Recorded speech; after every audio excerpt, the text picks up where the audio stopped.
Quizás una aportación que pueda traer, mis hermanos.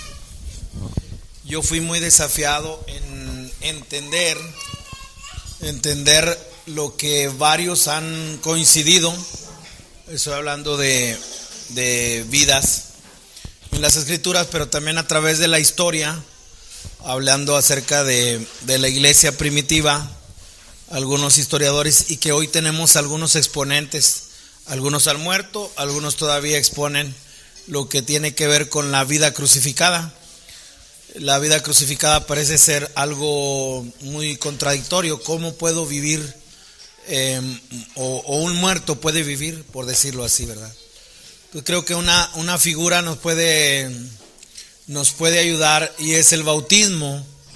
El bautismo, me estoy refiriendo al bautismo en agua. Y en qué manera eso puede traer sobre el creyente quizás una idea o un entendimiento, más que una idea, que en el momento cuando se sumerge, ¿verdad?, que representa morir, y se levanta con nuevos anhelos para el Señor, con un corazón más dispuesto para el Señor y con nuevos valores espirituales. Y entonces ahora de esa manera sigue la vida espiritual. Pero ¿cuántos, no sé, se identifican con la figura que estoy dando? Pero todos los que hemos sido bautizados en agua y que nos han hablado acerca de lo que es el bautismo, representa una muerte. Y parece ser que en el momento cuando yo, en obediencia, vivo esa parte del bautismo, y ahora yo en ese momento me levanto, otra vez digo, con una mente, con una conciencia para Dios, con un valor espiritual que antes no tenía, con una devoción que antes también no la anhelaba. Y parece ser que esa parte es donde nosotros podemos decir, ya me identifico con la vida en Cristo. Pero sigue siendo uno, o parece ser que eso mismo que antes nosotros no teníamos, ahora viene a ser como algo que viene de afuera, y nosotros lo podemos vivir. Yo creo que mientras podamos seguir pensando o concibiendo la vida, la muerte de Cristo y la vida del Señor en nosotros, bajo una figura como la que he presentado, nos deja ver que estamos muy alejados de lo que es con Cristo estoy juntamente crucificado. ¿Por qué? Porque en ese momento lo que la palabra dice es que debemos morir. ¿Para qué? Para que se levante la vida de Cristo.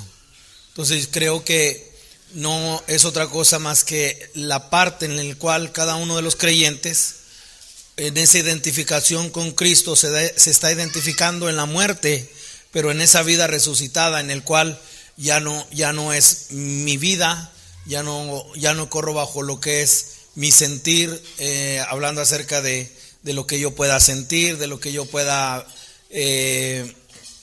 pensar, de lo que yo pueda decidir, sino que en ese momento vengo a vivir, identificarme con la vida en Cristo. Entonces es como una dualidad. Resulta difícil muchas veces para mí explicarlo, pero resulta como una dualidad de que el cristiano vive dos vidas.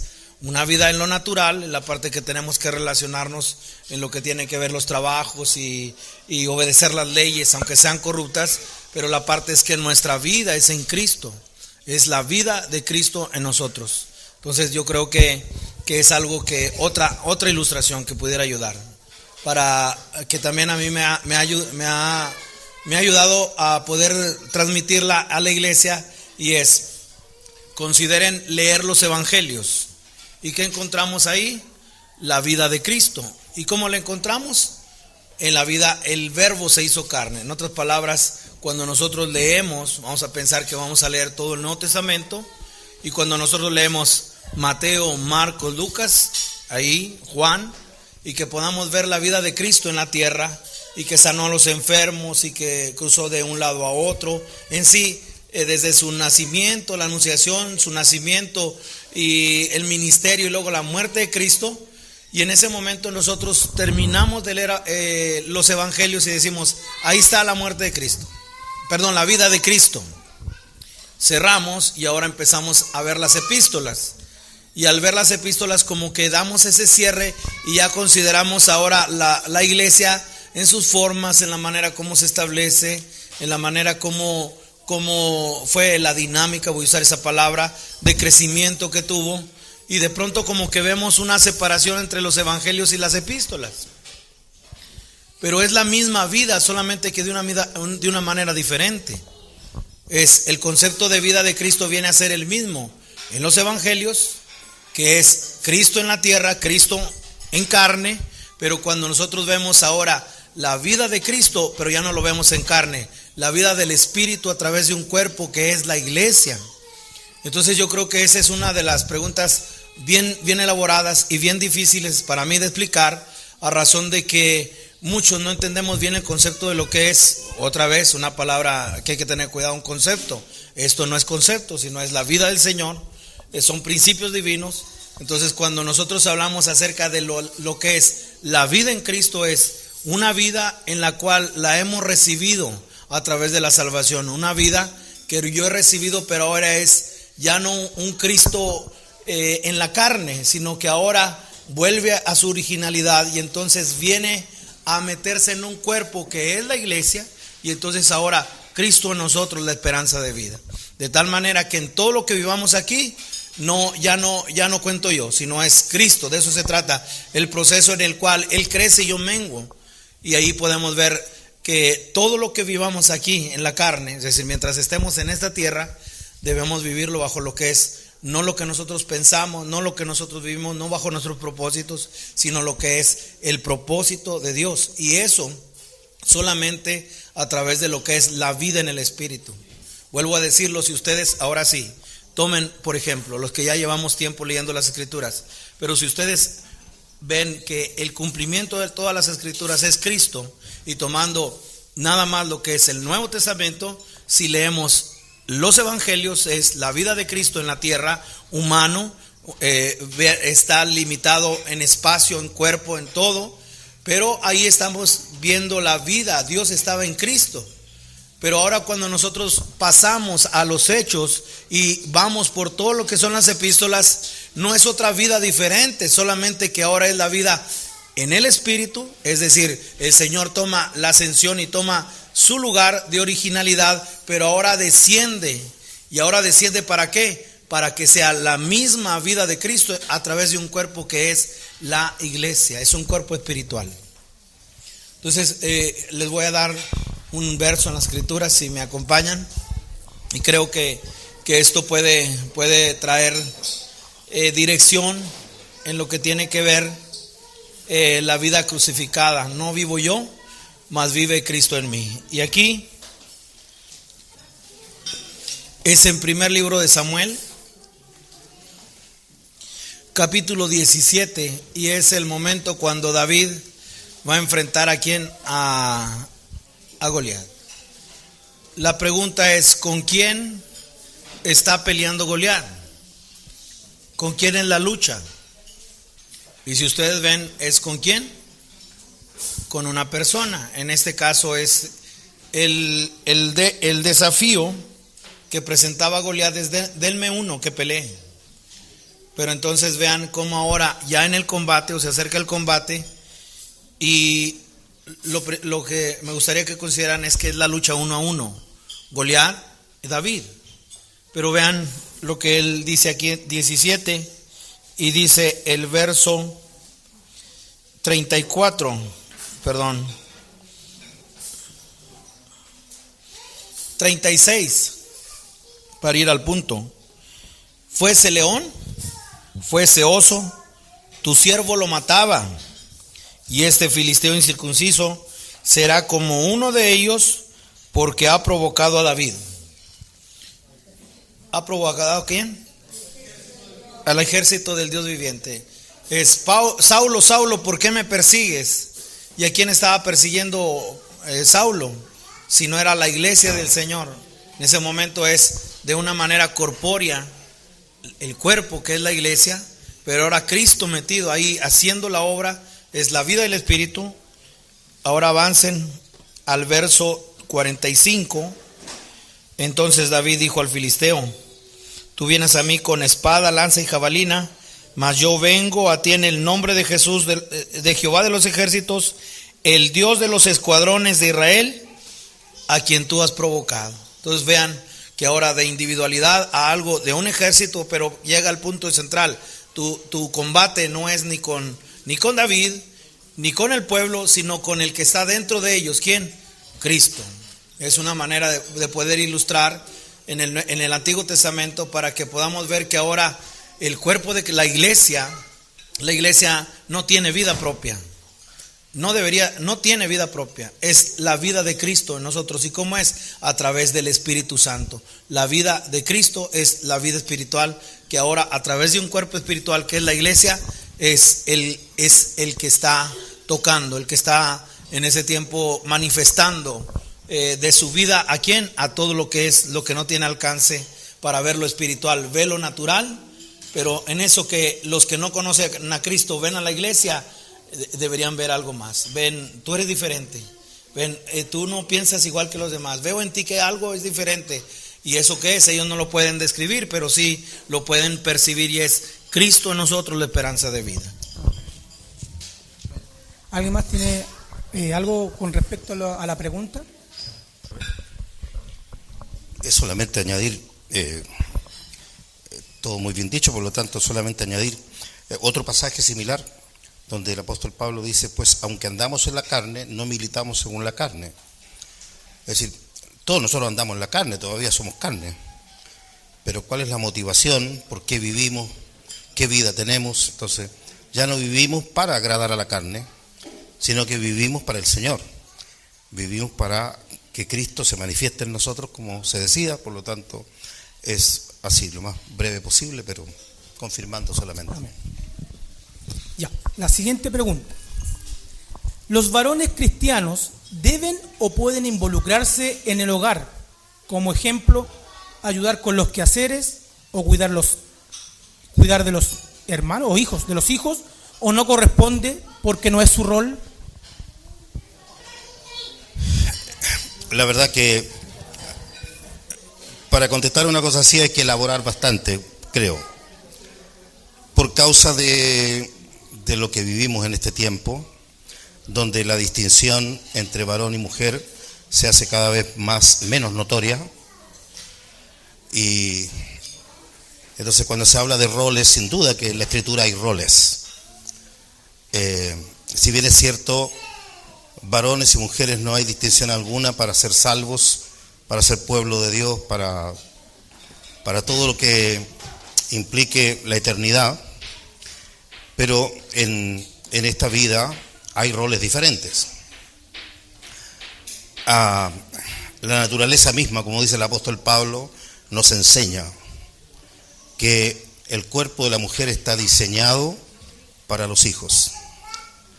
Eso es cosa de ver la naturaleza, ni siquiera se necesita argumentar con textos bíblicos, sino que la naturaleza, el apóstol Pablo lo usa eso. La naturaleza misma nos enseña, y la naturaleza nos enseña que el cuerpo de la mujer está dado no solamente para tener un hijo en su vientre, sino para amamantarlo, para criarlo. Por lo tanto, nos está hablando de un rol primordial. Es muy importante ese rol, muy importante que en este caso las creyentes, las mujeres, no se sientan disminuidas frente a una avalancha en el mundo que las quiere sacar de ese rol y las quiere llevar a un mundo del trabajo externo, como si la vida fuese el éxito de la persona egoístamente y no fuese para la procreación, que es lo que Dios dijo desde el principio. Dios nos habló de que debíamos multiplicarnos. Entonces, cuando hablamos de roles, un rol fundamental, importantísimo, en el caso de la mujer, es el tener hijos, que hoy día es algo que socialmente es mal visto. Si usted piensa en tener 2 o 3 hijos, ya va a tener crítica. Aún en los propios hospitales les empiezan a dar anticonceptivos para que no tenga hijos. Es decir, la corriente de este mundo va opuesta a la palabra de Dios que nos ha dicho que nos multipliquemos. Y entonces ya criar hijos implica dedicación, es un ministerio. Si ustedes observan, el apóstol Pablo le escribe a Timoteo, uno de los pasajes más controversiales que hay, justamente porque está hablando de roles. Cuando dice, no permito que la mujer enseñe ni ejerza dominio sobre el varón, sino que esté, a ver, la voy a leer mejor porque, sino que esté sujeta, como también la ley lo dice, me parece ahí. Observen, por favor, dice en el versículo 11, dice, la mujer aprende en silencio con toda sujeción, porque no permito a la mujer enseñar ni ejercer dominio sobre el hombre, sino estar en silencio. Y noten, por favor, cuál es la causa. Porque Adán fue formado primero, después Eva. Es decir, Dios desde el principio tiene un orden. Hay un orden establecido que no es por casualidad. Y dice entonces, porque Adán fue formado primero, después Eva. Y la mujer, siendo engañada, incurrió en transgresión. Perdón, me salté un pedacito. Y Adán no fue engañado, sino que la mujer, siendo engañada, incurrió en transgresión. Pero se salvará engendrando hijos, si permaneciere en fe, amor y santificación con modestia. Ahora, si analizamos un poco el versículo, el pasaje, ustedes pueden ver que está hablando de dedicación ministerial. Por ejemplo, no permito enseñar en la iglesia, no permito enseñar. Está hablando de algo, no lo permito, pero haga esto otro. ¿Se entiende? Es decir, no permito enseñar ni ejercer dominio sobre el hombre. Ese es el tema que está tratando. Pero está diciendo luego en el versículo 15, se salvará, si pueden poner entre paréntesis, engendrando hijos. Dice, si permaneciere en fe, amor y santificación con modestia. Eso es lo que tiene que ver con la salvación. Se salvará si permaneciere en fe. La salvación es por fe. Entonces, en un proceso de santificación, por fe, santificación y modestia, sencillez, ¿ya? Y dedicación es engendrando hijos. Ahora, si vamos a la parte biológica, la mujer no engendra. Si lo tomamos esto como una figura de la iglesia tampoco engendra. Por lo tanto, ustedes saben que el que engendra es Dios. Entonces, pero ¿cuál es la aplicación, creo, correcta? Es que engendrar hijos tiene que ver con sembrar en ellos la palabra de Dios. ¿Ve? Engendrando hijos, es decir, los hijos son para Dios y la crianza de las mujeres está dada a que sus hijos sean para Dios, no que... miren, uno tiene hijos y doy gracias al Señor porque tengo 6, pero el padre o madre que se siente exitoso porque todos sus hijos son profesionales, pero están en el mundo, para mí es un fracaso. El éxito de un padre, por usar la palabra éxito, es que sus hijos estén en Cristo. Y eso tiene mucho que ver con la crianza. El valor de la crianza es enorme. Días atrás compartíamos con el pastor Neftalí acerca de un dicho que hay. El dicho es, detrás de un gran hombre siempre hay. Claro. Entonces, mi esposa le decía, pastor, que no lo oigan decir eso porque lo van a acusar de machista. Y el asunto es el siguiente. Yo le decía, sí, es cierto que ese es un dicho, no es palabra de Dios. Pero tratemos de apreciarlo desde esta manera. ¿Quién no conoce entre nosotros a Moisés? Y muchos pueden decir, un gran siervo de Dios. Dios lo usó para sacar a toda una nación de un estado de esclavitud. Tremendo. Sí, pero Moisés fue criado por una mujer que apenas se menciona en la Biblia. Y ese hijo, cuando ya creció, prefirió el vituperio de Cristo que los tesoros de los egipcios. ¿Quién sembró eso en su corazón? Porque por favor no crean en la película El Príncipe de Egipto, porque ahí de grande se vino a enterar que era israelita y no, eso no es cierto. Entonces, el que, por ejemplo, pareciera pasar desapercibida la obra de la mujer, pero el fruto es Moisés. El fruto de Ana es Samuel. Y nosotros leemos, el profeta Samuel, primer y segundo libro de Samuel, cuántas cosas no hizo Samuel. Sí, claro, pero es producto de una mujer que oró, que derramó su corazón porque quería ser madre y dedicó ese hijo al Señor. Entonces nosotros vemos a Samuel, pero detrás de Samuel hay una Ana. Un tercer ejemplo, Pablo reconoce a Timoteo y le dice: la fe no fingida que hay en ti, la cual habitó primero en tu madre, en tu abuela, Eunice, Loida, ya. Entonces, ¿de dónde venía la fe de Timoteo? Teniendo un padre griego, un padre que aparentemente no era creyente. Entonces, cuando empezamos a ver la obra de la mujer, diría yo, hermanas, no se desvíen mirando al mundo. Hay una obra tan grande que hacer con los hijos que Dios nos da y no menospreciarla, porque lo que comúnmente se oye en el mundo cuando se habla de una mujer dedicada a su casa, la misma mujer dice: no, yo soy dueña de casa nomás, como si fuera lo último, y debiera decir con toda honra: yo me dedico a mis hijos. Y eso debiera ser algo que debiera estar en el corazón de la mujer, porque está criando hijos para Dios, lo cual es una obra eterna que permanece para siempre. Todo lo demás perecerá, pero lo que se haga en Cristo permanece para siempre. Entonces, sin duda, ahora si me dicen, hermano, pero el hombre no puede ayudar a lavar los platos. Sí, pudiendo, todo se puede hacer pudiendo, como también la mujer le puede ayudar al marido en cosas que son labores de hombre. Todo puede ser, pero el rol es claramente, miren, otro ejemplo. Cuando dos personas están de novios, quieren casarse, como algunos que están por aquí presentes, ¿por qué quieren casarse? ¿Para desarrollarse profesionalmente?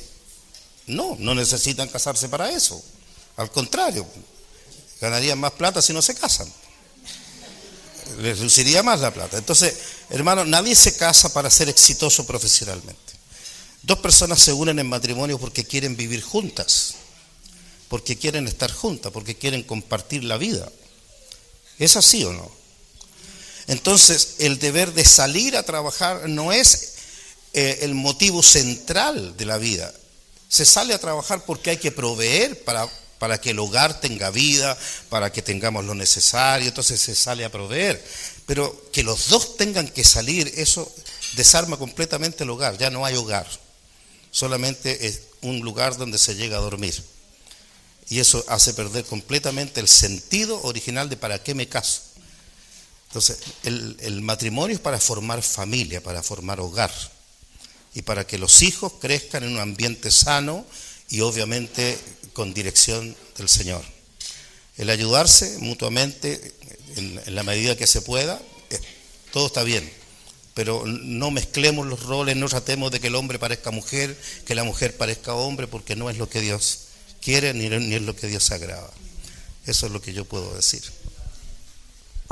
Amén. No sé si tendrá esta pregunta una relación igual a lo que está hablando usted, pero dice, ¿qué dice la palabra en relación a enseñar a nuestros hijos en el hogar en vez de la escuela?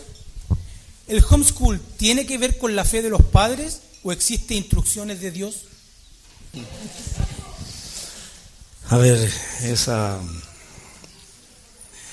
sistema del colegio, la escuela en el hogar, no es, según entiendo, no es una exclusividad de los creyentes, para empezar.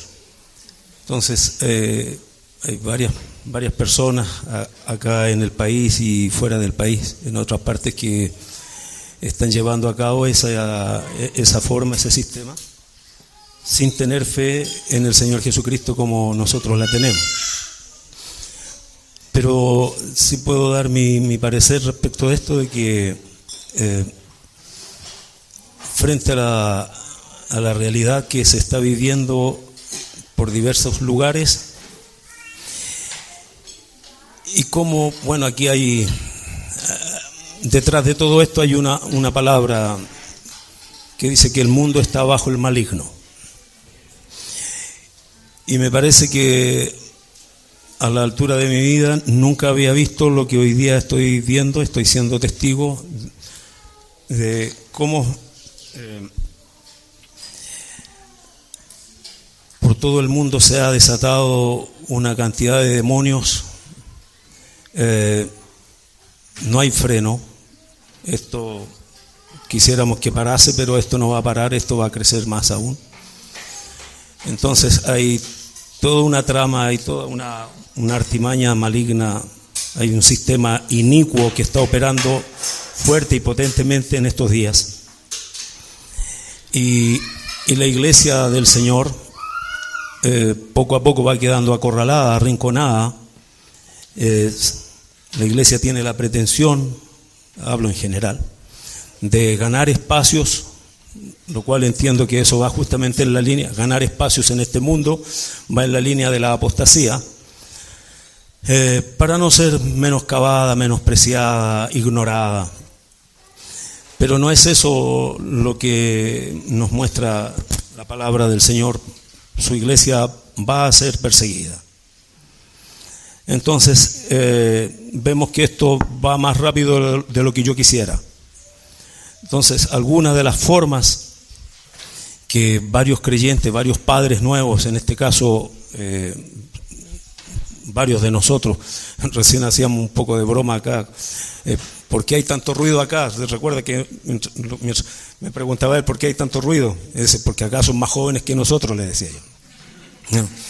Claro, nosotros vivimos la etapa que varios de ustedes están viviendo y ahora somos abuelos. Y entonces vemos que la preocupación de nuestros hijos por sus hijos y de nuestra generación por nuestros nietos, yo agradezco al Señor esa preocupación que hay, porque es un signo de que se está en alguna medida consciente de los peligros que hay. Podríamos mencionar y quizás hasta enumerar muchas cosas que realmente son muy pervertidas. A nosotros nos parece, con el lente del Señor, con la lupa de la palabra, nos parece que son pervertidas, pero al mundo le parece lo más normal. Hoy día ya es normal lo que antes era raro. Las cosas llegan a ser normal paulatinamente. Es todo un trabajo realmente muy bien hecho satánicamente. Entonces, algunas de las medidas que entiendo que se están tomando es que varios padres, al ver este peligro, están tratando de evitar enviar a sus hijos a los colegios por todo el peligro que ello implica, todos los riesgos que hay en ello. De diversas formas. Hoy día nos parece toda la sociedad chilena, intento ser breve, toda la sociedad chilena, entiendo, o por la generalidad que encuentra de que la pedofilia es condenable, terrible. Bueno, eso nos parece hoy día, a este país nos parece que es terrible, pero de aquí quizás en una década o antes de una década no va a ser terrible, va a ser normal. Hay países que ya la han legalizado. Si el niño de 5 o 6 años consiente en tener relaciones sexuales con un adulto, entonces es legal. Eso ya está ocurriendo, a nosotros nos parece escandaloso. Pero esto va para allá. Chile es un país que se caracteriza por imitar y no justamente lo bueno, sino lo malo. Bueno, frente a toda esta situación, no me extiendo más en ello, pero yo admiro a aquellos padres creyentes, de verdad que digo, me saco el sombrero delante de ellos y les respeto en ese esfuerzo que están haciendo de proteger a sus hijos, proteger no solamente lo físico, sino proteger sus almas, sus conciencias.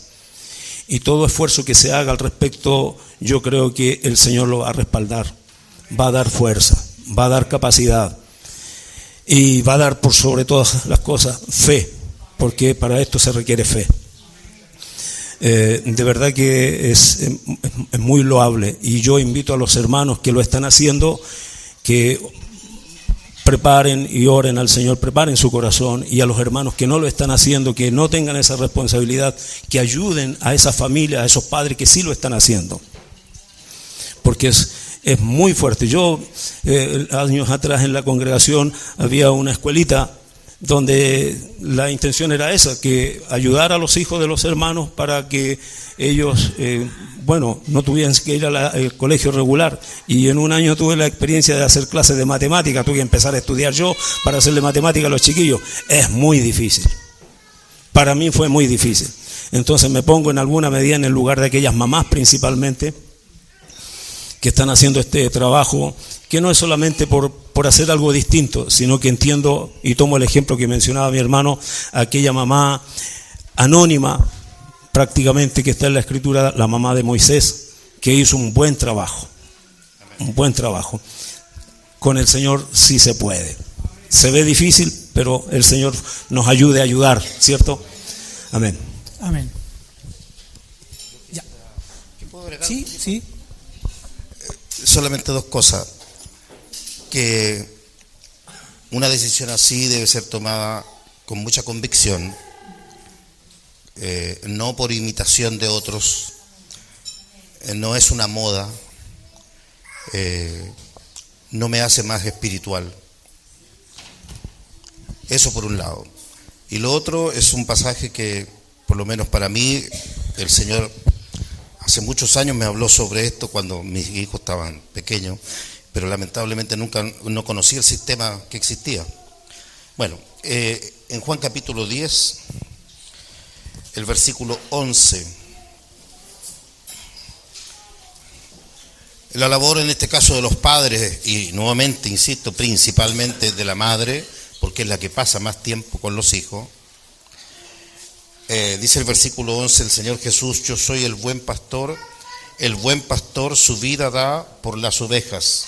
Piensen en eso, una madre por sus hijos, ¿daría la vida por sus hijos? Me da la impresión que sí. Sin embargo, como dice, más el asalariado, y que no es el pastor, de quien no son propias las ovejas, ve venir al lobo y deja las ovejas y huye, y el lobo arrebata las ovejas y las dispersa. Nosotros lo que hacemos es entregar a nuestros hijos al asalariado para que me los críe, para que me los cuide, para que los eduque. Y uno se desliga y no están en la escuela. Pero ¿en manos de quién los entregué? De un asalariado que no son suyos, que no le importa mucho si saben, si no saben, si aprenden bien, si aprenden mal, porque no son suyos. Y el deber es de nosotros, porque son los padres los que tienen que, la prioridad para la educación de sus hijos es de los padres. Nosotros, como ya nos parece normal esto, hay que ir a la escuela, entonces es normal y pensamos, no, todos lo tienen que hacer. Pero esto viene de cuántos años atrás que se inventó esto de la escuela para facilitar sin duda la educación en medios donde había tanto analfabetismo, y todo eso está bien, pero cuando los padres delegan absolutamente la responsabilidad de la educación de sus hijos, están delegando una gran responsabilidad sobre una persona que no conoce al Señor. Y entonces piensen en este pasaje que acabamos de leer. El pastor, el que es dueño de las ovejas, da su vida por la oveja. El asalariado no da su vida por la oveja. Solo eso quería. Amén. ¿Me permite? O sea, a lo mejor traer un poquito nada más de balance en lo que tiene que ver, por ejemplo, lo que vivimos en México. Es un poco diferente a lo que yo veo que está pasando aquí. O sea, en el actuar de la iglesia en cuestión de hacer homeschool. Entonces yo creo, como lo han dicho los hermanos, que debe ser una guianza que el Señor dé y que de alguna manera loar, de alguna manera admirar y animar a la iglesia que si pudiera hacer ese trabajo, pues sería algo muy, pero muy necesario y también pudiera ser efectivo. Solamente la parte de aquel que no puede, o sea, solamente a lo mejor lo que mi participación es en base a aquel que no ha calculado, o sea, ha calculado, ha hecho en la administración todo lo que implica crearlos en casa, y a lo mejor sea algo que no se pueda hacer en este tiempo. Orar al Señor. Yo pienso que en ese tiempo la manera como podamos encomendar también al Señor la vida de nuestros hijos en un mundo perverso, como lo ha dicho el Señor, ¿verdad? El mundo entero está bajo el maligno. Creo que la oración sería una parte muy esencial para que tanto los que tienen el programa Homeschool como aquellos que los mandan a colegio o a la escuela, pudiéramos estar ahí. Señor, ten misericordia y guarda a nuestros hijos. Amén. Amén. ¿Qué debemos responder cuando los cristianos de otras denominaciones nos dicen que nosotros tomamos la Biblia en forma muy literal?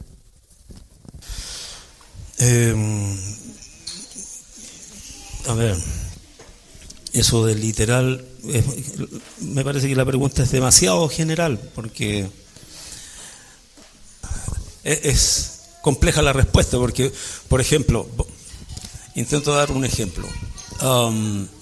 Si es por ser literal, tenemos que guardar el sábado, desde el viernes en la tarde, por poner un ejemplo, hasta la tarde del mismo sábado. Y yo no sé si lo hacen aquí o donde lo hagan, entonces, claro, y cosas como esas, apedrear a los que están en adulterio, eso es literal. Entonces, parece que la pregunta requiere más precisión, porque por lo menos a mí no me identifica, porque hay un entendimiento. Sí, por supuesto, se tiene que partir de lo literal, pero eso es un pie o un trampolín para no solamente quedarnos en lo literal, sino que en el fondo, que es la aplicación de esa palabra, que muchas veces no es literal, la gran mayoría va mucho más allá de lo literal, que es lo espiritual. O sea, si volvemos con el ejemplo del sábado, ¿qué es el sábado? Sí, el séptimo día de la semana. Bueno, aquí en Chile y en el occidente viene siendo el sexto, porque el domingo es el feriado. Entonces, todo ello, ¿qué es el sábado? No, el sábado es el reposo del Señor, el sábado mismo es Cristo el Señor, y etcétera. Entonces hay varias aplicaciones en la Escritura que podríamos, y así a cada una de esos planteamientos. A mí me resulta muy complejo ser tan tajante en este momento. ¿Usted parece que quiere agregar algo? Discernimiento, yo creo que es la parte que debe considerar la iglesia, porque cuando nosotros vemos el proceder de Cristo ante las preguntas que le hacían, podemos notar cuándo Él contestaba y cuándo quedaba callado. En otras palabras, quizás lo más conveniente es no responderle a ese tipo de creyentes. Son hermanos nuestros, pero la palabra no es para contender. Entonces el hecho de querer convencerlos es caer en una trampa que cayó la iglesia, en el cual los judíos querían enseñar sus leyes a los creyentes. Eso vino a permear y trajo fábulas, ¿en qué fue el resultado de todo lo que ellos querían enseñar? Pleitos, discusiones, y que eso menguaba el amor en lo que es la iglesia. Entonces, cuando alguien traga así la carnada o el anzuelo, tiene que ver el discernimiento en base a cómo está formulando la pregunta. Pero, por ejemplo, en el caso de la insolencia, cuando una persona es insolente, no sé si aquí se entienda bien el término, pero insolente es ir en contra de una autoridad. Un niño que le habla de tú a un adulto, ¿verdad? O un niño que no respeta a un adulto, una persona insolente. Una persona que no se detiene ante la unción pastoral, por ejemplo, sería una persona indolente. ¿Quién fue una persona insolente? Y es, así que tú eres el rey de los judíos, hablando tanto de Herodes como de Pilato, y nosotros encontramos que el Señor no respondió palabra. En otras palabras, cuando alguien nos hace una pregunta pero con insolencia, es mejor quedarse callado. La otra es con incredulidad, y entonces también vemos el proceder de aquellos que preguntaban al Señor pero con incredulidad, y el Señor siempre calló. Pero no debemos nosotros olvidar que hay vidas que tienen hambre del Señor. Por eso considero que una respuesta que puede tomar la iglesia en base a ese cuestionamiento es el hombre natural no concibe las cosas que son del Espíritu de Dios. Entonces no podrá entonces ahí escallar. Pero ¿qué del discernimiento cuando sabemos que es una vida que tiene hambre del Señor? Una vida que quiere saber, una vida que tiene inquietud. Y entonces la palabra dice que estemos prestos para responder. Y de ahí la preparación y saber que esto no es algo de nosotros, porque la palabra dice que primero lo primero que hay que hacer en la apologética es santificar a Dios en nuestro corazón. En otras palabras, esto no es mío. Tú no me estás agrediendo a mí y tú no me estás preguntando acerca de una cuestión mía. Esto es del Señor. Y cuando nosotros vemos también la motivación de una vida que no quiere contender, que no quiere discutir, sino una vida que tiene hambre, entonces una oportunidad para que nosotros podamos tomar las Escrituras y en un cumplimiento. La palabra es literal, de alguna manera tuvo su cumplimiento literal en sus tiempos, ¿verdad? Si la palabra dice que a Jonás se lo tragó un pez 3 días y 3 noches, no es una alegoría, no es algo, así fue. ¿Por qué? Porque tuvo su cumplimiento, pero todo eso nos lleva a la parte de lo natural para hablar de lo espiritual. Entonces vean, cuando cambiamos el orden, ahí es donde viene el caos. Cuando de las cosas espirituales venimos para aplicarlo en lo natural, ahí destrozó la Escritura. Ahí ya es un error, puede llevar a la herejía y luego a la apostasía. ¿Por qué? Porque el Señor, aunque usó todas las figuras naturales, nunca habló para lo natural, siempre habló para lo espiritual. Entonces en sí, cuando nosotros vemos toda la Escritura, tiene una parte natural, pero nunca es para aplicarlo a la natural, sino para lo que es lo espiritual. Un grado mayor de revelación, una epístola que trae buen peso de revelación es Efesios. Y cuando nosotros encontramos que se devuelve o guía a los creyentes, a los creyentes de la iglesia primitiva, en este caso Éfeso, y lo sitúa hasta el Génesis. Ya en el Génesis nosotros hablamos acerca de lo que es el matrimonio, es la parte de algo natural, algo terrenal, pero que eso no estaba hablando en sí de lo natural, sino que estaba hablando acerca de lo que es Cristo y su iglesia. Entonces ahí es donde podemos notar que también puede ser una oportunidad para alguien que no entiende, alguien que no entiende decisiones como las que a veces tomamos, pero ¿por qué lo haces así? Y hay hambre del Señor. Ahí creo que es una oportunidad para que también se caiga el velo, pero creo que ahí sería factor principal el discernimiento. Discernimiento es, ¿por qué me está preguntando? La motivación, ¿qué lo motiva? Y si es de una manera carnal, de una manera para contender, ahí mejor no responder, no violentar la ley del amor, porque hay una palabra que el Señor me llevó a compartir ahora en la congregación, fue como la encomienda de Pablo a Timoteo fue: quédate en Macedonia. ¿Para qué? Para que corrigiese las falsas doctrinas. Pero no era en sí las falsas doctrinas, era lo que estaba en peligro era el amor, porque el mandamiento es el amor, nacido y con esas características que dice 1 Timoteo 1:5, eso era lo que estaba en riesgo. Yo creo que en ese tiempo eso es lo que también está en riesgo, el amor de Dios en lo que es el creyente. Y no sé cómo ustedes puedan ver a una persona de ese tipo, ahora que hace una pregunta quizás malintencionada, pero lo que tenemos que ver es un creyente, es un hijo de Dios, ha sido lavado con la sangre de Cristo, porque eso es lo que determina también nuestra relación con las demás iglesias, si son hijos del Señor. Entonces el hecho que no entienda, que no le haya revelado el Señor como a mí, que no le haya dado entendimiento como a nosotros como cuerpo, eso no nos lleva a subestimar y no nos lleva a violentar la parte de lo que es el amor. Ahí yo creo que debemos ser solícitos en guardar la unidad y en esa unidad nosotros poder ver que ante todas las cosas el amor va hacia adelante, el amor de Cristo. ¿Ante quiénes?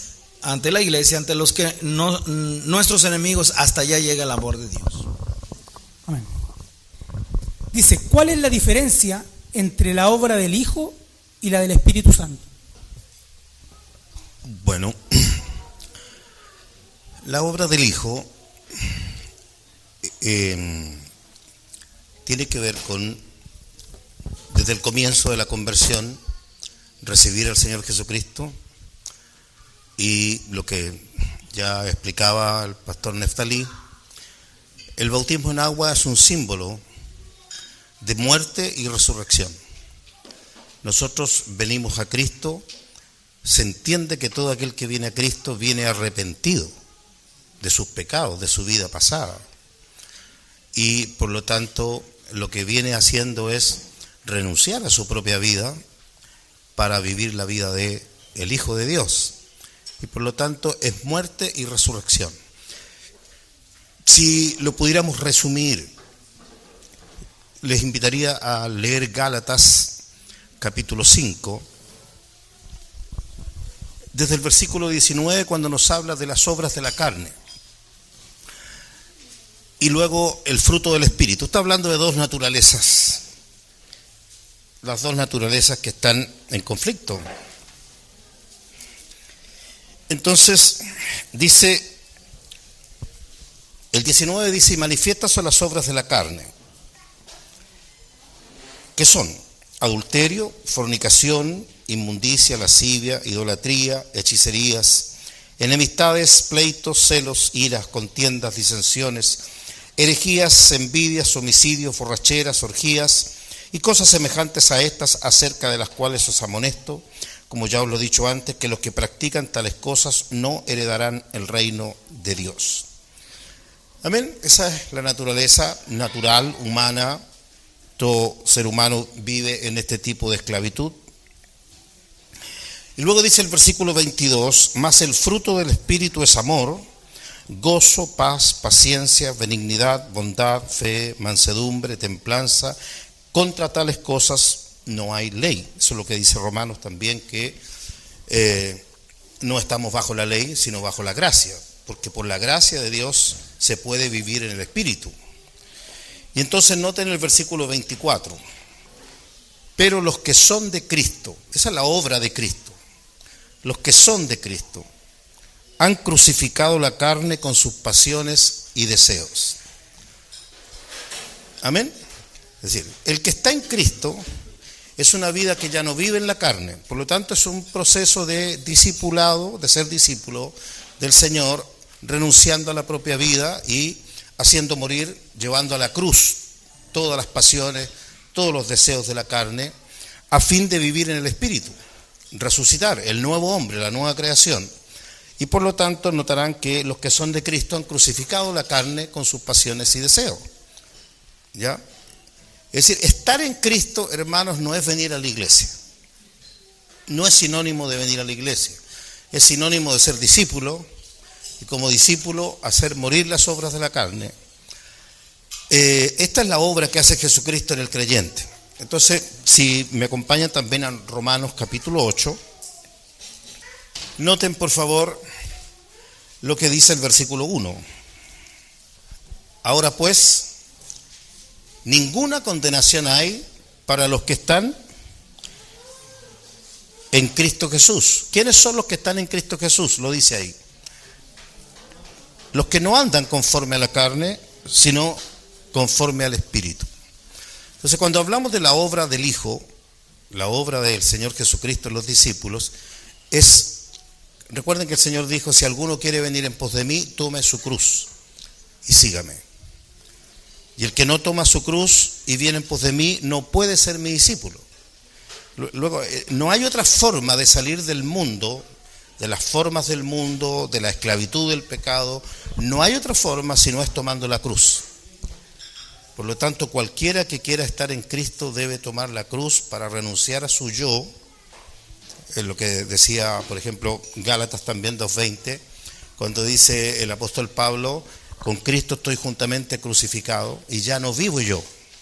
Esa es la renuncia, renunciar a la propia vida, renunciar a mis planes, mis proyectos, mis sueños, que muchas veces se dice equivocadamente que Dios viene para que cumplir tus sueños.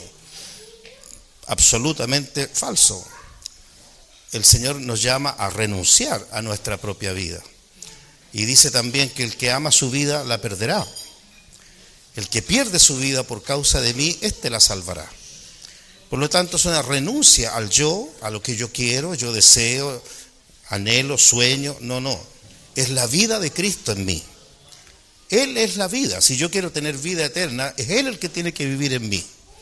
Por lo tanto, lo que está diciendo aquí, que los que son de Cristo ya no viven según la carne, viven en el Espíritu. Y si viven en el Espíritu, entonces el fruto del Espíritu, ya lo leíamos en Gálatas, es amor, gozo, paz, paciencia.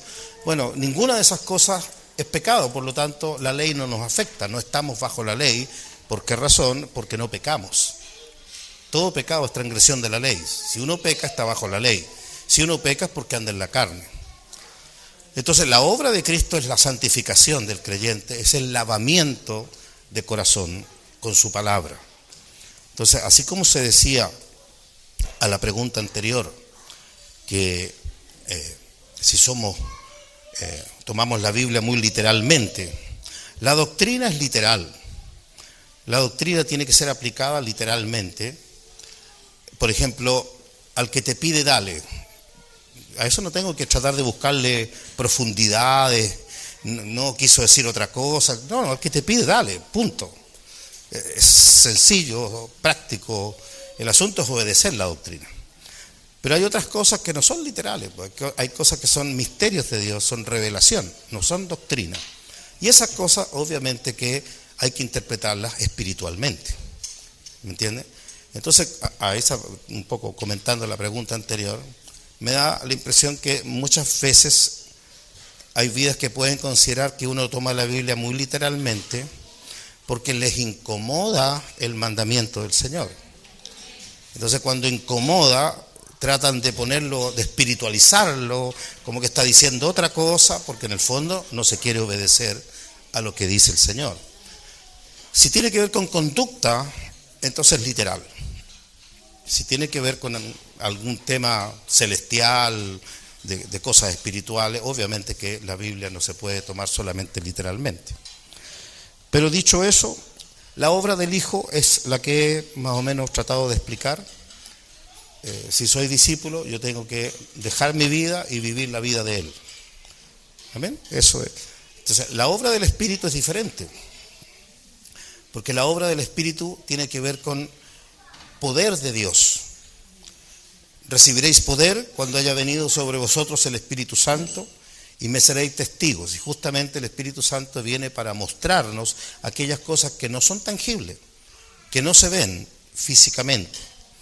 Por ejemplo, si pueden buscar 1 Corintios 2, capítulo 2, versículos 9 y 10, ahí van a ver que dice cosas que ojo no vio, ni oído yo, ni han subido en corazón de hombre, son las que Dios ha preparado para los que le aman. Pero Dios, ¿qué hizo? ¿Ve? Eso no se enseña, amados, eso no es doctrina. Dios nos las reveló a nosotros por el Espíritu. ¿Qué hace el Espíritu? Revela. El Espíritu abre el velo, descubre el velo de los misterios de Dios.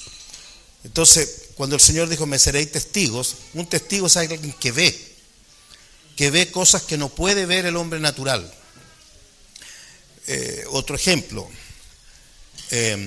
Esteban, poco antes de ser martirizado, dice, he aquí veo el cielo abierto. Eso es que el Señor le corrió el velo, ¿ve? Le abrió el velo y pudo ver al Hijo de Dios sentado a la diestra del poder de Dios. Entonces eso dice Esteban, lleno del Espíritu Santo, dijo. ¿Qué hace el Espíritu Santo? Revela, muestra. Colosenses 3:1 dice, si habéis resucitado con Cristo, buscar las cosas de arriba, donde está Cristo sentado a la diestra de Dios. Entonces, ¿cómo busco las cosas de arriba, hermanos? Mire para arriba y no, literalmente no ven, aquí veo el techo, si salgo afuera veo el cielo, el sol. No, esto es lo que hace el Espíritu Santo. ¿Me entiende? La obra del Espíritu es revelación, es poder de Dios, porque el Señor nos da dones espirituales para servir al Señor, obviamente en ese ámbito espiritual, donde se manifiesta el poder de Dios, no poder humano. El hombre no puede hacer cosas sobrenaturales, pero el poder de Dios. Entonces, todos los dones espirituales, que creo plenamente que están todos vigentes, el asunto es la fe de la iglesia para alcanzar aquello. pero Dios no cambia. La palabra de Dios no tiene pasajes que uno tenga que decir esto ya es pasado, es historia. No, el Señor dijo que pasarían el cielo y la tierra y sus palabras no pasarían. Por lo tanto, la obra del Espíritu Santo es llevar al creyente a un ámbito sobrenatural. Nosotros tenemos, fíjense, para último ejemplo, hay dos tipos de fe, sin considerar una tercera que es la que nos salva, que nos habla Santiago, la fe sin obra es muerta. Pero está la fe como fruto del Espíritu, y que tiene que ver con la fe para obedecer los mandamientos del Señor, que es la obra de Jesucristo, la obra del Hijo. Si ustedes de memoria, por ejemplo, creo, no sabemos, el fruto del Espíritu es amor.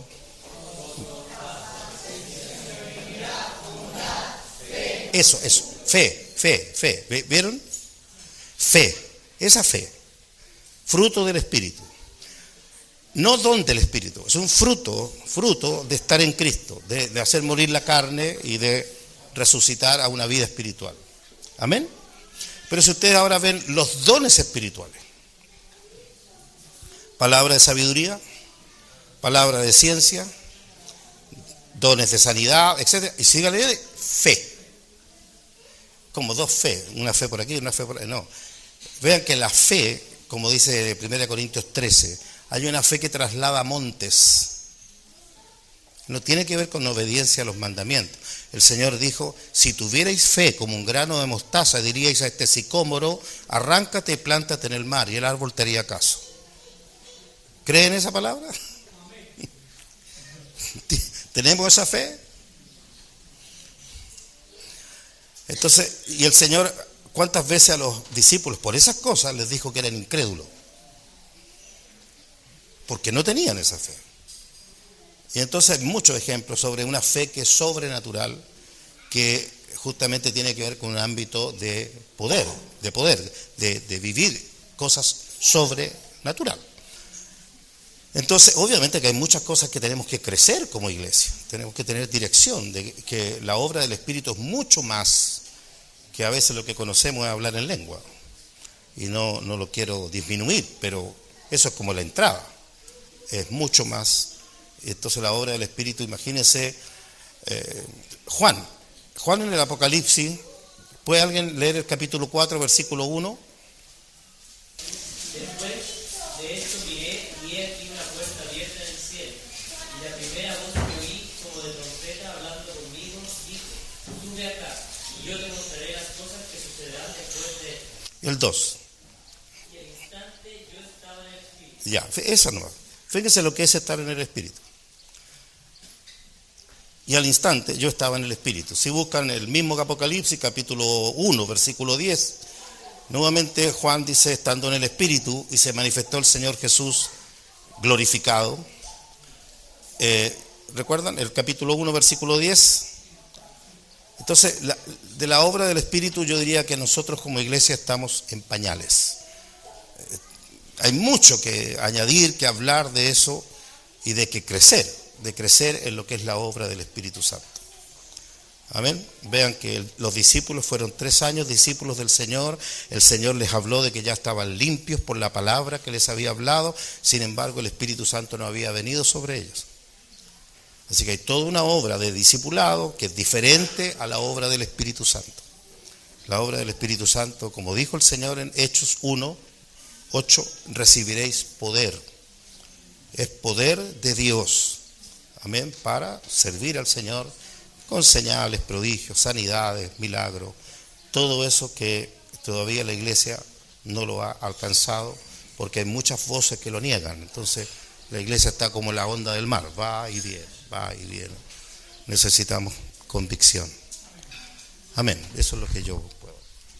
No sé, si alguien quiere hacer alguna pregunta espontánea, si no damos por terminado la sesión de preguntas.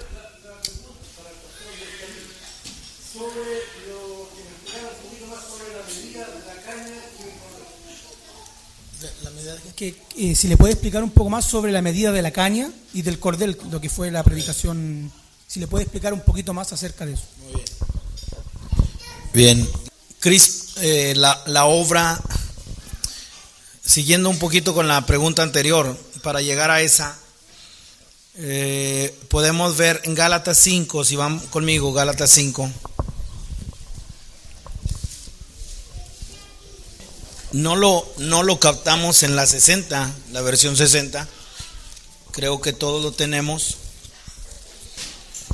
Hermanos, entre paréntesis, una cosa es tomar el libro como con devoción. Una cosa es agarrar el libro en la parte devocional. Eso ya es bastante. De hecho, si nos quedáramos en eso, tenemos una conducción buena, que considero, ¿verdad?, estable y bien dirigida. Cuando tomamos el libro, ¿para qué? Estoy hablando de la Biblia. Cuando tomamos la palabra, no porque me toca predicar o no porque voy a presidir la reunión o lo que sea, sino porque el Señor yo necesito que Él me hable de manera devocional. Pero cuando se habla acerca de lo que es estudiar la Biblia, entonces ese es un desafío que tenemos muchos, que no solamente es tomar el libro en la parte devocional, sino en la parte del estudio serio de las Escrituras. Con eso, para decirles que consideren profundizar en lo que es la palabra del Señor. Aquí lo menciono porque la 60 he encontrado, mis hermanos, algunas limitantes.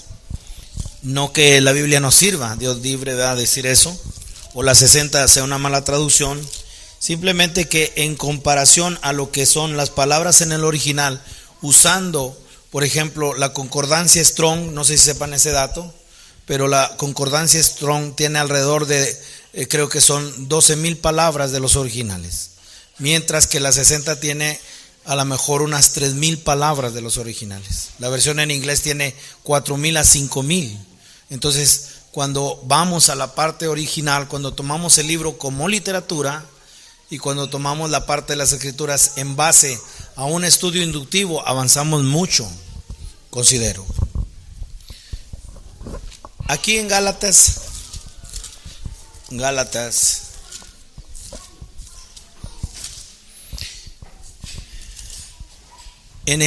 después el pastor Adolfo leyó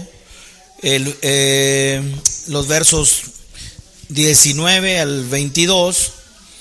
24, verso 24, pero los que son de Cristo han crucificado la carne con sus pasiones y deseos.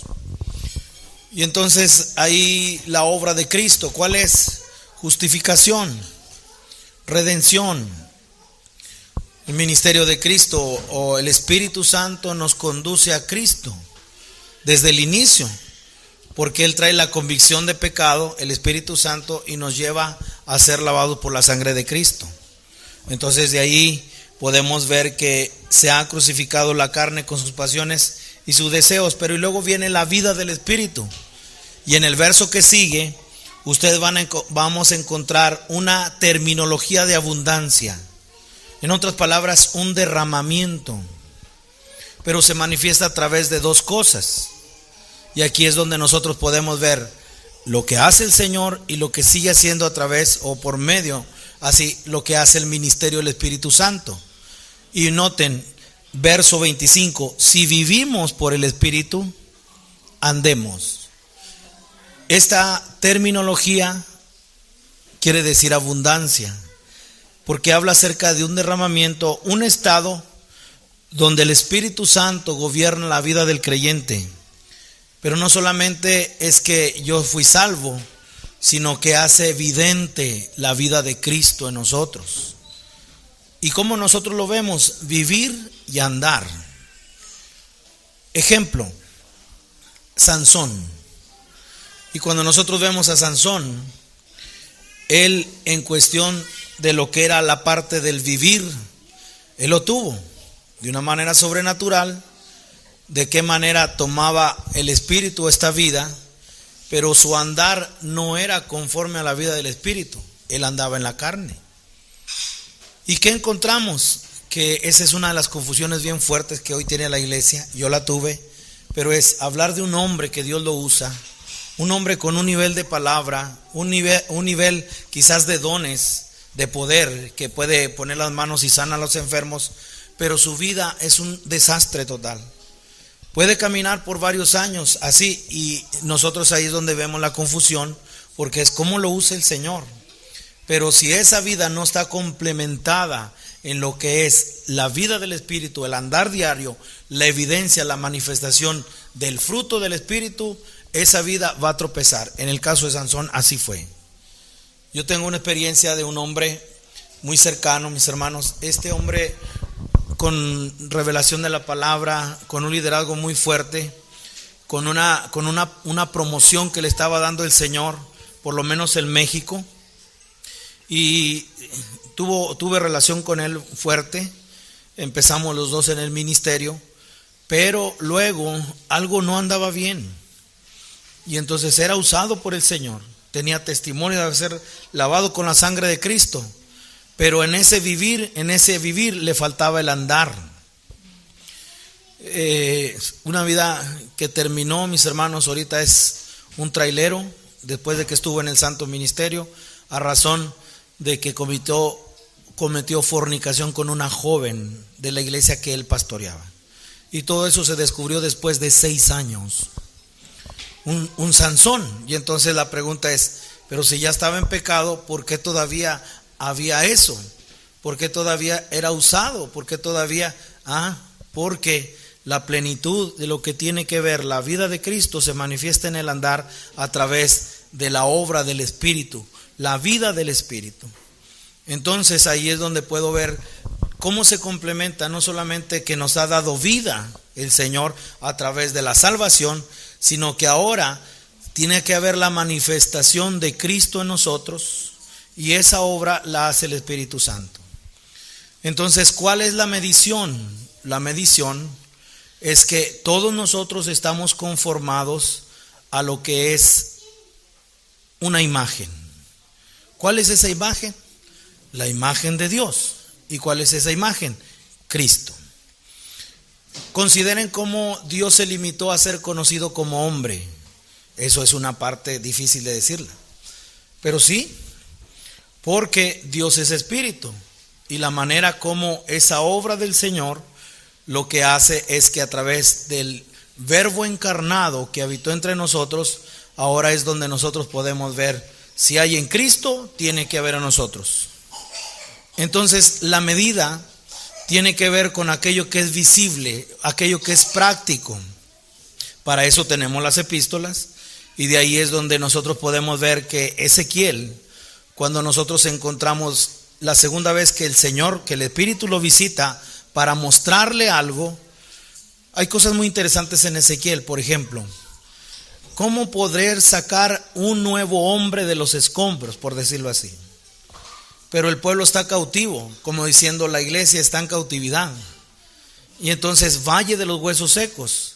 ¿Qué es lo que el Señor estaba mostrando? Que de eso el Señor estaba creando, ¿qué? Un nuevo hombre, poniéndole un corazón y dándole espíritu.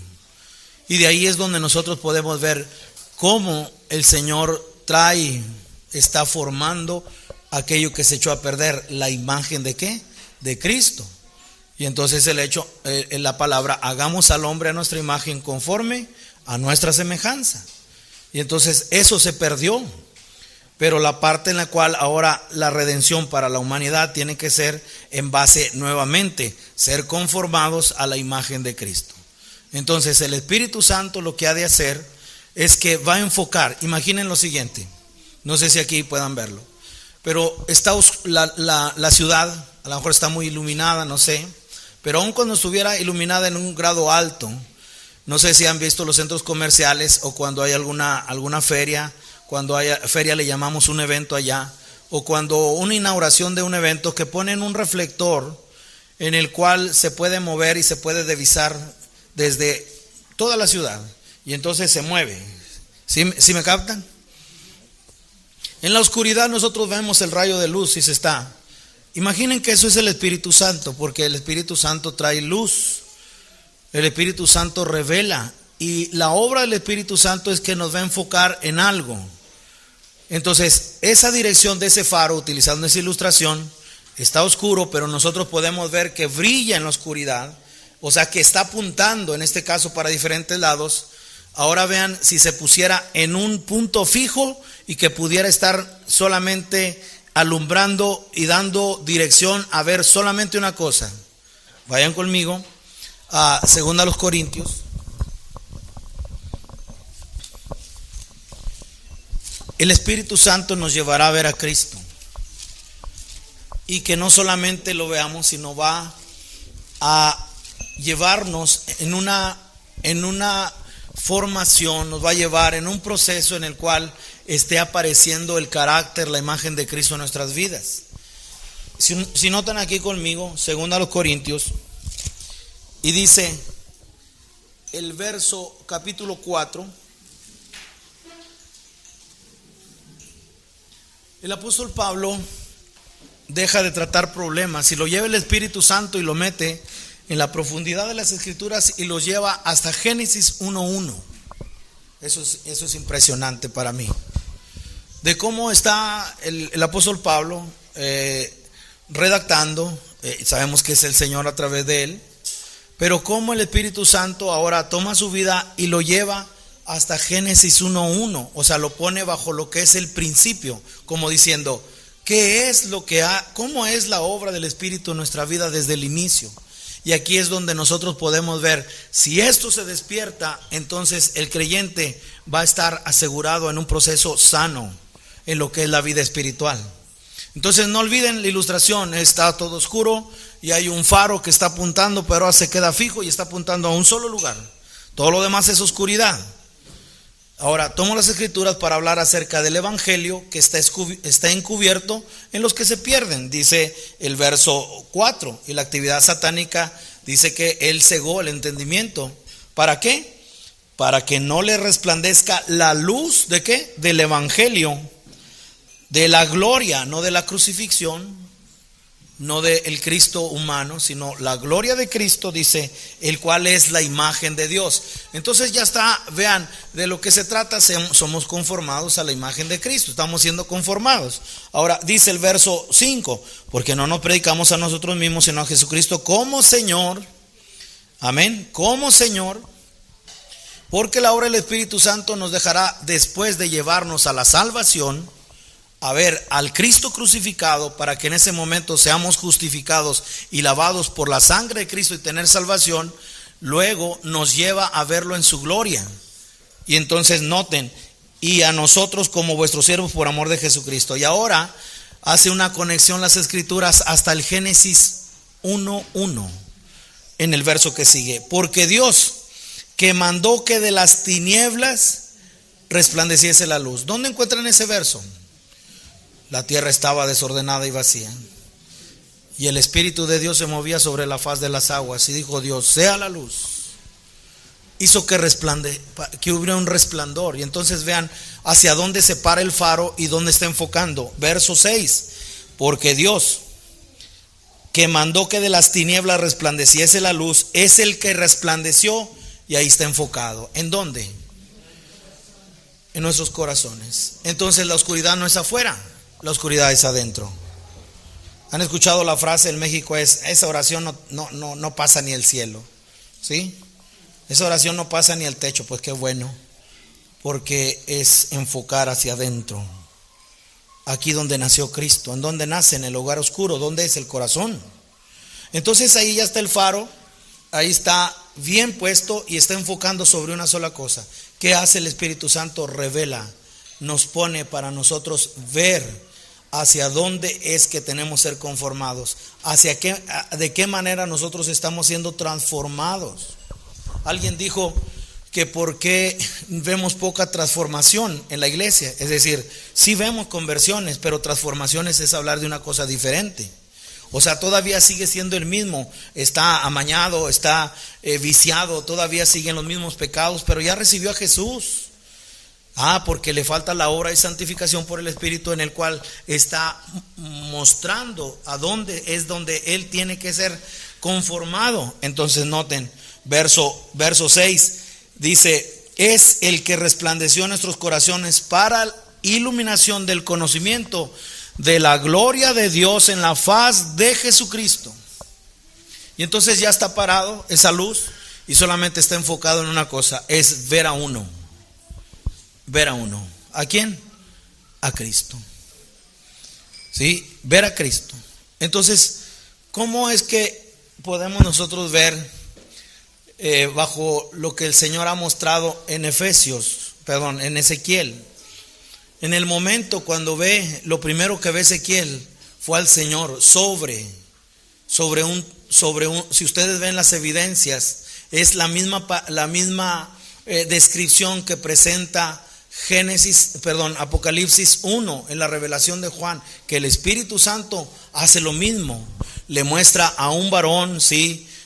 Con bronce bruñido, y vean la similitud que hay, y está viendo lo mismo. El Espíritu Santo le está mostrando al Cristo, pero un Cristo glorioso. Y de ahí nosotros podemos ver capítulo 1, pero luego desarrolla todo lo propio, ¿verdad? En todo lo que es esa visión, y llega al capítulo 40, y ahora es el mismo Cristo, la misma visión de ver al Señor, pero ahora, ¿dónde lo ve? En el templo. ¿En dónde lo ve? En la casa, en la ciudad. Todos esos son adjetivos para que ahora podamos ver el cuerpo de Cristo, que es la iglesia.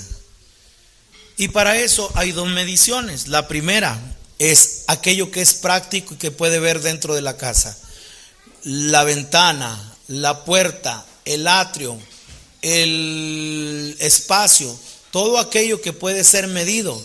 Y ahí es donde nosotros podemos ver la parte en la cual hay claridad. Si hay en Cristo, hay en nosotros. Pero cuando hablamos acerca de avanzar sobre una parte de plenitud del Espíritu, entonces ahora nosotros podemos ver que aunque el Dios, Dios es Espíritu, pero tuvo una imagen para que nosotros pudiéramos ser conformados a esa imagen, Cristo. Ahora es Cristo en nosotros, pero cuando nosotros vamos a la parte de ver al Señor formado en nuestras vidas, seguramente nos ha de llevar a lo que es la profundidad del Espíritu. ¿Para qué? Para que nosotros podamos llegar a entender, hermanos, no, hasta que esto, ni una eternidad nos bastaría para nosotros llegar a conocer del Señor. Entonces, ahora viene una medición en la cual no se puede medir, es una medición que no se puede medir, un cordel. En ese caso en el caso de lo literal, en el momento cuando dice y el agua me llegaba a las rodillas, y luego un cordel que son 500 metros más o menos, y luego viene otro estado y viene otro estado, hasta que nos lleva a estar metidos completamente en lo que es la vida del Espíritu. Voy a tratar de resumirlo en la epístola a los Efesios. Esto es lo que el Señor me ha mostrado, mis hermanos. Debo decir que considérenlo nada más. Considero yo que es una parte que el Señor ha estado tratando en mi vida. Pero vayan conmigo a Efesios capítulo 1.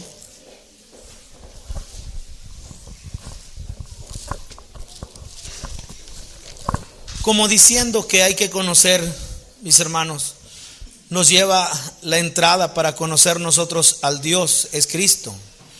A través de Cristo nosotros conocemos a quién, al Dios Espíritu. A través de Cristo nadie llega al Padre si no es por Él. Entonces, como que la puerta es la entrada para que nosotros podamos ir bajo una profundidad de poder alcanzar a ver al Señor. Eso solamente lo puede hacer el Señor en nosotros, no nosotros. Efesios capítulo 1.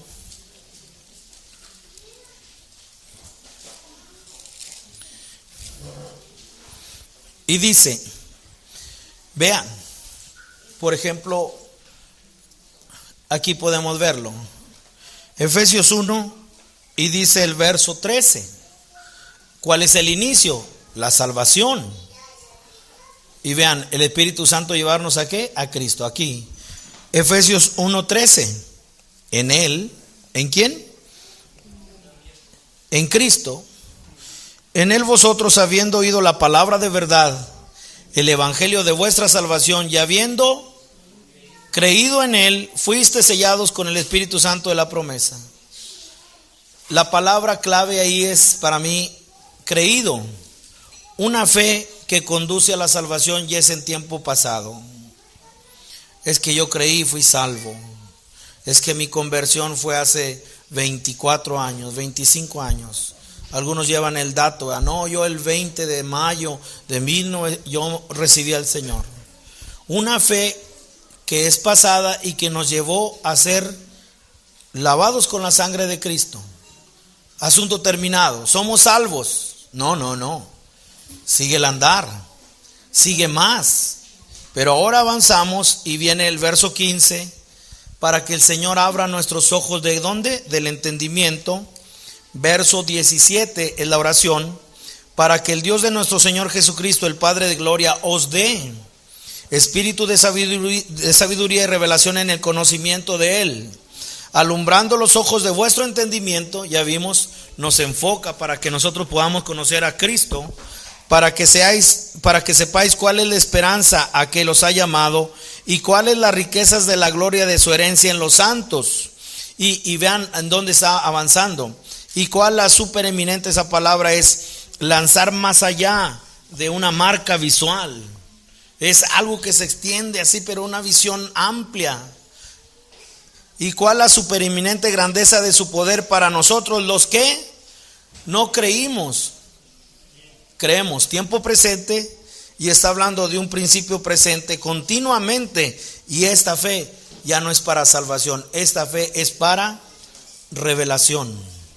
Una fe es para salvación, pero esta fe nos lleva a contemplar la inmensidad, la vida del Espíritu. Nos enseña a ver al Dios Espíritu. Y entonces en todo eso podemos ver la parte inicial de la epístola. Pero ahora, ya cuando eso se despierta en la iglesia, ¿qué sigue? Ahí ya llegamos al final. Capítulo 3, verso 14.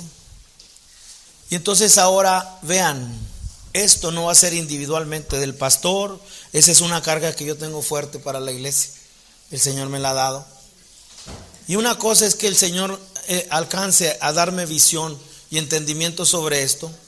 Pero ahora noten la manera como esto no sería en el plan divino solamente para una persona, para un sector élite de la iglesia, como diciendo el liderazgo, el pastorado o los más avanzados. No, sino que ahora ustedes puedan ver capítulo 3, verso 14. Por esta causa doblo mis rodillas ante el Padre de nuestro Señor Jesucristo, de quien toma nombre toda familia en los cielos y en la tierra, para que os dé otra vez. Pero vean, conforme a las riquezas de su gloria, ya no abrir nuestros ojos del entendimiento porque ya están abiertos. Ahora se necesita fortaleza, es para ser fortalecidos con poder en el hombre interior por su espíritu. ¿Por qué? Porque ya está siendo formado Cristo, porque ya lo podemos ver, porque ya por decir la medición con caña de la parte más práctica que nosotros vemos en el Señor, ya lo podemos ver alto y sublime. Pero ahora ¿qué sigue? Ahora sigue avanzar bajo lo que es una profundidad del ministerio del Espíritu Santo, la obra del Espíritu Santo. ¿De qué manera? Noten, verso 16 otra vez, para que os dé conforme a las riquezas de su gloria. Ya no que se abran los ojos del entendimiento porque ya están abiertos. Ahora, el ser fortalecidos con poder en el hombre interior por su espíritu. ¿Para qué? Para que habite Cristo por la fe en vuestros corazones, a fin de que arraigados y cimentados en amor, seáis capaces de comprender con todos los santos cuál sea la medida. Pero esa medida es profunda. Esa medida, mis hermanos, es la que somos llamados a una vida del Espíritu. Somos llamados a lo que es llevar, tener una comunión, la salutación de las iglesias. Que el amor de Dios, que la gracia de nuestro Señor Jesucristo y la participación del Espíritu Santo sea con todos ustedes. Entonces noten ahora, ¿quién puede comprender esto? Aquí es donde nosotros nos consumimos. Ahí es donde ya desaparecemos completamente. Ahí es donde entramos a la profundidad y me ahogo completamente. Perdí el piso, ahí soy totalmente abrumado por las aguas. ¿Por qué? Porque es algo en el cual ya estoy metido. Me mete el Señor, pero no lo puedo, no se puede medir. Es una medición bien allá. Entonces noten aquí, 6:18, 6 plenamente capaces de comprender. Y ya no es individualmente, sino dice ¿con qué? Con todos los santos.